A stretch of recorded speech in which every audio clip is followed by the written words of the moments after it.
Kottayam medical college അപകടം.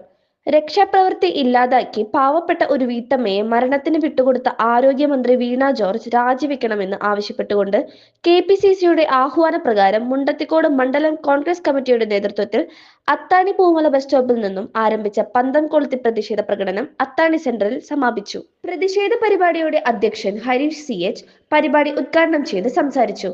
Block Congress president PG Jayadeep, block Congress സെക്രട്ടറിമാരായ Babu Kandanaykkal, CK Haridas, CV James, Prakashan Kunnoor, EP Jayaprakash, N Gopalakrishnan, Philip Jacob, INTUC നിയോജക മണ്ഡലം ഡിജോ കാടപ്പറമ്പൻ, നഗരസഭാ കൗൺസിലർമാരായ ഗോപാലകൃഷ്ണൻ, ഉദയ ബാലൻ, മണ്ഡലം കോൺഗ്രസ് വൈസ് പ്രസിഡന്റ്മാരായ KA Rajesh, Janardhanan KV, ER Jayaprakash, Sijo Athani, Mangalam general സെക്രട്ടറിമാരായ റഷീദ് അത്താണി, സജീവ് പാറമേൽ, മജീദ് ആര്യമ്പാടം, മണികണ്ഠൻ അയ്യപ്പൻ, ജോൺസൺ അത്താണി, വാർഡ് പ്രസിഡന്റുമാർ, യൂത്ത് പ്രസിഡന്റുമാർ, കോൺഗ്രസിന്റെയും യൂത്ത് കോൺഗ്രസിന്റെയും പ്രവർത്തകരും പങ്കെടുത്തു.